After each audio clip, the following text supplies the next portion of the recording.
네, 안녕하세요. 다원교육에서 수학을 가르치고 있는 강사 박지호입니다. 네, 이번 시간에는 가락고 내신 특화반에 대해서 설명드리도록 하겠습니다. 자, 우선 가락고 수학 편제부터 함께 살펴보실 텐데요.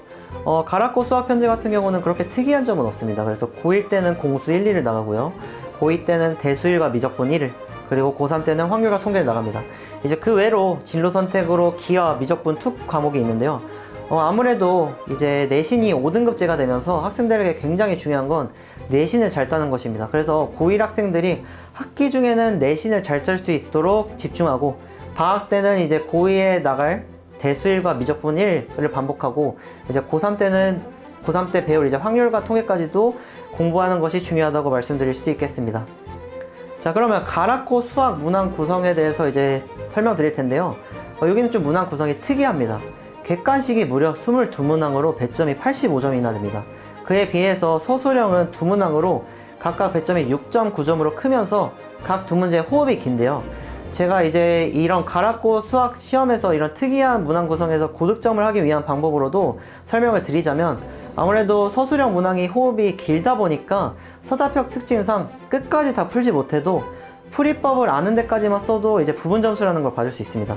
그래서 6.9점을 온전히 다 쟁취하지 못하더라도 6점짜리에서는 뭐 한 3점, 4점까지, 그리고 9점짜리에서는 6.7점까지도 받을 수 있도록 이 부분까지도 제가 직접 학생들을 지도할 생각입니다. 그래서 난이도 구성 같은 경우는 이제 난이도 중하의 문항이 한 12문항 정도, 그리고 난이도 중에서 상 문항이 한 13문항 정도, 그리고 이제 최상 문항이 한 2문항 정도가 있었습니다. 그래서 1등급 컷은 이제 최근 기출을 보았을 때 90 초반 정도라고 말씀드릴 수 있겠습니다. 그러면 가락고 수학 문항의 특징은 좀 어떤 특징들이 있느냐? 일단 전체적인 난이도가 중상 난이도입니다. 그러니까 다시 말하면 그렇게 쉽지도 않고 그렇게 어렵지도 않아요.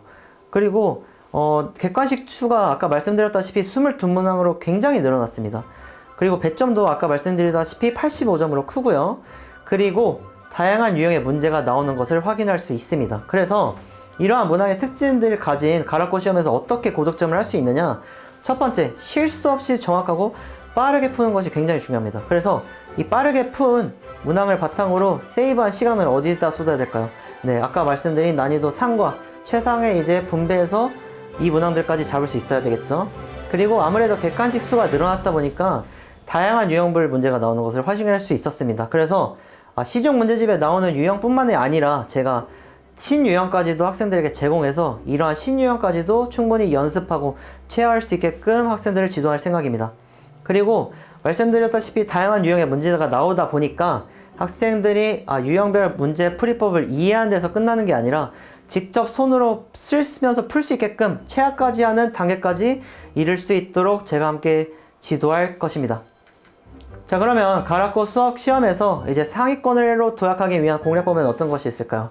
아무래도 가락고 시험이 어떤지 학생들이 알아야겠죠. 그래서 기출 5개념과 기출 변형 풀이를 진행할 생각입니다. 그래서 이 과정을 통해서 학생들이 가락고 시험은 이런 느낌이구나 를 충분히 파악할 수 있도록 지도할 생각이고요. 그리고 아까 말씀드렸다시피 난이도가 중상 정도가 되는 문항들이 많다 보니까 쉬운 문제를 빠르고 정확하게 푸는 연습 을 할 겁니다. 그래서 이러한 다양한 문제 풀이 과정을 통해서 시간을 좀 세이브 시켜서 이 세이브한 시간을 난이도 상과 최상에 투자할 수 있게끔 이런 과정까지 연습할 거고요.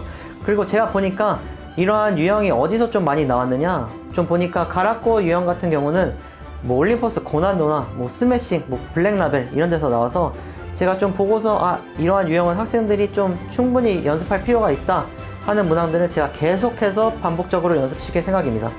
그리고 좀 가락고 문항 특성상 특이했던 게 이제 1등급을 위한 난이도 최상, 그리고 상에서도 어려운 문항들은 좀 어디서 많이 가져왔느냐? 네, 교육청 모의고사 문제에서 좀 변형시켜서 가져온 경우가 많았습니다. 그래서 제가 봤을 때 교육청 이 문항 좀 아이디어나 개념이 좀 충분히 나올 법하다, 그러면 제가 이러한 문항들을 좀 골라서 학생들에게 계속해서 연습시킬 생각입니다. 그래서 이 과정들이 이제 골고루 연습된다면, 충분히 연습된다면 가락고에서도 1등급 충분히 쟁취할 수 있을 것이라고 봅니다. 그래서 제 수업에 대해서 소개해 드리자면요, 일단 제 수업 교재 같은 경우는 개념서와 유형서, 그리고 이게 끝나는 게 아니라 자체 교재와 모의고사가 있는데요. 자체 교재는 아까 앞서 말씀드린 좀 신유형, 그리고 학생들이 좀 시중에서 접하지 못했을 법한 유형들을 제가 제공하고요. 이게 끝나는 게 아니라 이제 자체 제작 모의고사로, 이 모의고사는 뭐냐? 이제 가락고 내신 시험의 느낌이 나는 모의고사로, 이제 시험 2주 전부터는 이런 내신 모의고사를 통해서 시험 50분 동안 어떻게 풀어야지를 학생들과 함께 연습할 생각입니다. 그래서 이 시간까지는 이 문제까지는 풀어야 되는데, 그리고 이러한 어려운 문제를 만났을 때는 어떻게 풀어야지, 이런 실전 감각 훈련까지도 진행할 생각입니다. 그래서 문학 난이도 구성은 가락고 시험과 비슷하게 진행되고요. 그리고 제 수업에 대해서 좀 특이점을 설명해 드리자면, 일단 복습 테스트를 진행하는데요. 복습 테스트는 어떻게 구성되느냐? 첫 번째, 전 시간에 배운 문제, 그리고 전 시간에 배운 유형을 좀 문제로 냅니다. 그래서 학생들이 이걸 좀 잘 배웠는지 확인하고요. 이에 끝나는 게 아니라 전전 시간에서도 잘 배웠는지, 그러니까 전전 시간에 배운 개념과 전전 시간에 배운 유형까지도 냅니다. 그리고 여기서 끝나는 게 아니라 누적식으로 해서 전까지도 학생들이 이 부분 좀 몰랐던 것 같은데 이 부분 잘 기억하고 있나? 이 부분까지도 지속적으로 누적적으로 확인할 생각입니다. 그래서 복습 테스트와 복습 테스트 해설이 끝나면 개념 설명과 이제 문제풀이로 진행하는데요. 이제 본 수업이 끝나면 이제 일간 테스트를 진행하게 됩니다. 그럼 일간 테스트에는 어떤 문항들이 들어가느냐? 오늘 배운 개념, 그리고 오늘 배운 유형을 잘 이해했는지 제가 점검하고요. 학생들이 오늘 좀 수업 열심히 들었다, 좀 잘 이해했는지 좀 확인합니다. 그래서 이 테스트에서 이제 틀린 유형은 계속해서 재풀이해서 다 맞으면은 이제 기가시킬 생각입니다. 그리고 기가할 때는 물론 테스트에서 틀린 유형을 제가 개별적으로 과제로 낼 생각입니다. 그리고 좀 특이점이 있는데요. 이제 저는 이제 매주 클리닉을 진행합니다. 그럼 클리닉은 어떻게 진행되느냐? 우선 학생들과 좀 개별 상담을 통해서 이 부분에서 좀 어려웠다, 이 부분에서 좀 제가 잘 모르는 것 같다, 이 부분을 제가 충분히 파악한 후에 테스트, 그러니까 다시 말씀드리면 복습 테스트와 일간 테스트에서 틀린 유형, 그리고 과제에서 틀린 유형, 그리고 더 나아가서 아까 말씀드린 상담에서 학생들이 이 부분 이해 안 됐다 하는 부분들을 개별적으로 직접 1대1로 지도할 생각입니다. 그래서 클리닉은 수업 전과 수업 후에 진행할 생각입니다.